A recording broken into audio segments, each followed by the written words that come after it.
And, you become a specialist one year, and the next year you're not a specialist anymore. You have to do your whole education over again, and maybe they wipe out the whole program that you were specialized in and making a lot of money. So I don't recommend going into the immigration field at all, because it's kind of too chancy, too uncertain to specialize. So if anybody's thinking in that way, the other thing is a generation of consultants who are less than lawyers have moved in and kind of taken over the field. That's a whole story in itself. But anyway, so there are big firms, there are little firms, there are boutique specialized firms. And unless you have family connections or some community to support you, it's very, very risky to think that you can get a law degree and just hang up your shingle and be a lawyer with clients. You usually have to start out with either a big firm or a little firm. I have a lot of students who come and do their articling with me or who volunteer for a period of time. And just recently I had one that was absolutely a fantastic young lawyer. And I said, oh, you'll do very well in Blake's or McCarthy's or one of those giant firms. And he said, well, I don't really want to do that. I want a more reasonable life without so much pressure. And so I'm joining a small firm to start. There will be more pressure in the big firm. In fact, the partners, the senior partners of the firm, exploit the young lawyers and get them to do all the work they possibly can while they go and play golf. It's kind of an exaggeration, but it's true. They call them the rainmakers. They're the ones who know people who may refer business to them, and for the first period of time, maybe 3 or 4 years, as a young lawyer, you're working late nights to keep up and do everything that the senior, in the hopes of becoming one of those rainmakers later on. So if you want to have a balanced life, think about how you can regulate it for yourself. If you get a position with a big firm, have some kind of an understanding that you won't work all day and all night. With a smaller firm, you have more flexibility. So the bottom line about your day-to-day life and working is that law, even with a smaller firm, will absorb a lot of your energy. It'll use up a lot of your time, and you'll have a hard time finding time for your holidays and your family life. So that's something to keep in mind. I think you'd be better off to be a business manager or a specialist of some kind. Do something like Miss Wong was explaining to you. It sounds to me like that's more of a 9-to-5 job. I'll have to ask her. I didn't hear the whole presentation, but law is not a 9-to-5 job. On the other hand, it's almost always interesting. There's always a new problem. Sometimes very difficult problems, but interesting problems. I could give you a lot of examples of how interesting they can become, but I don't have time. So lawyers are, in my experience, not very often bored.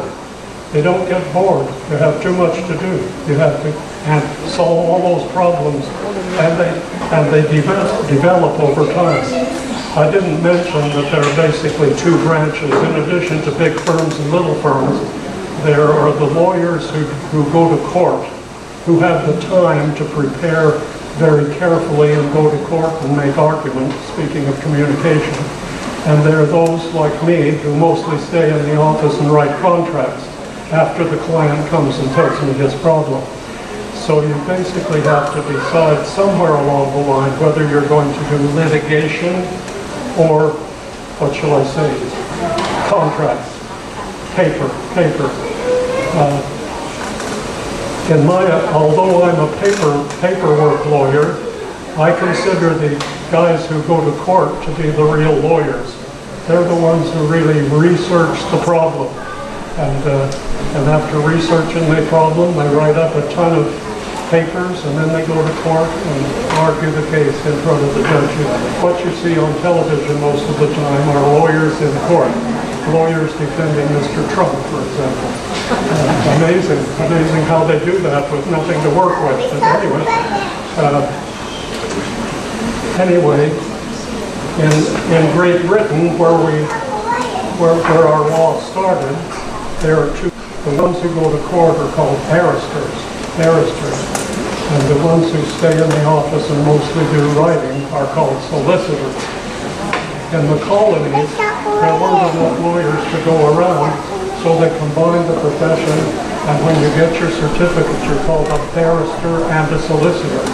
So I'm Samuel R. Baker, barrister and solicitor. But even then, it's not practical. It's not practical to practice both litigation and commercial law. Some try, and if I have litigation cases other than trademarks or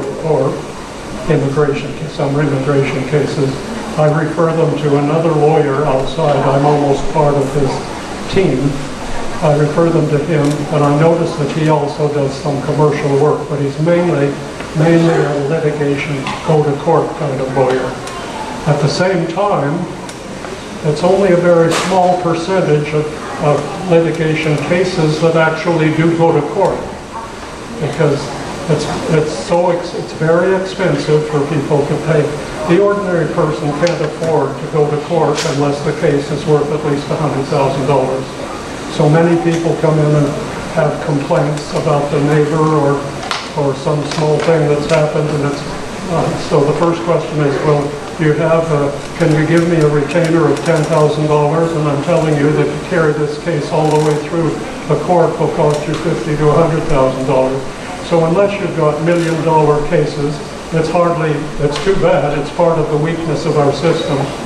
But litigation is very expensive, and people with very small problems. Well, there is a small claims court, but if you need work with the small claims court, there are people called paralegals who also have a license that can help you go to the small claims court for less expensive.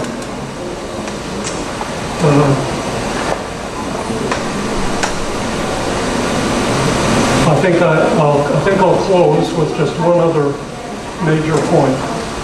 As I said, I have a lot of students coming and going, dozens and dozens over the years. And I tell all of them, when you're in university,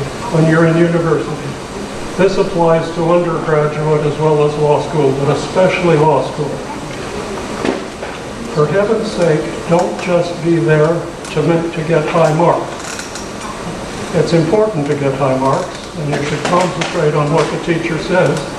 But in a way, if the teacher is going to teach you about contracts, my suggestion is that you read books and study things so that you know more than the teacher does. The expression that I use is fill your toolbox. Fill your own toolbox to use your tools when you get out of law school. Being out of law school and facing the public is a whole different thing from pleasing the professor and making good marks. The two kind of relate to each other, but I know quite a few people that have been very good students that had a real serious adjustment going out because one way or another they found out how to make good marks. Even just pleasing the professor and being the teacher's pet can get you through law school with a high record. And you may be judged on that record, but you need to fill your toolbox with information that you think will really help you when you're practicing, when you're out there on your own. I'd like to spend more time on that subject about filling your toolbox, but I hope you get the general idea. Pay more attention to where you're going to be in 10 years from now, rather than when you graduate with your, what do they call it,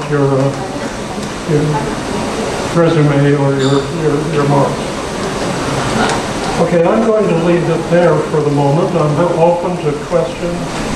So you were talking about how you did your undergrad in history. So when you were doing that, did you know you wanted to pursue law for the future, like for your master's? I'm afraid you're going to have to repeat. I'm going to have trouble with that. So you were talking about doing history for your undergrad. Yeah, history. So did you know you're going to pursue law in the future, like going into the future, for your master's? I'm afraid I may have trouble here. I'm not. Okay, I studied history undergrad. I don't necessarily say that everybody has to. A lot of students study political science. I think they do better to study English or history, but political science is an interesting field with skills that feed directly into law rather than engineering. So, what is your question? So when you were taking like, yeah, let me. Hold the microphone to the phone. So when you were taking like history for your undergrad, did you know you could pursue law for the future? For your masters? Did you know that you're going to pursue law in the future for your masters, like when you were taking your undergrad in history? For the masters? Yeah.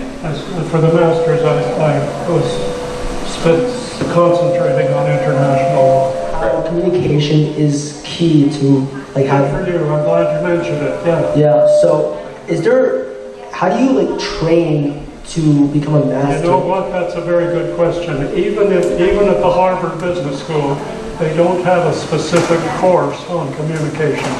Somehow, I don't have a specific answer right now, but somehow find out. It may be informal. There are, I'm sure, formal courses, but find out. Do some research and find out, and take some course on listening. The best ones that I know about are actually in the field of psychology, where the consultant has to establish rapport with his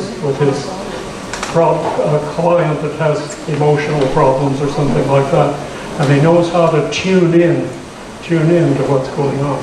Then, as a lawyer, what often happens when you're dealing with people is that they want to tell you the story of their whole life.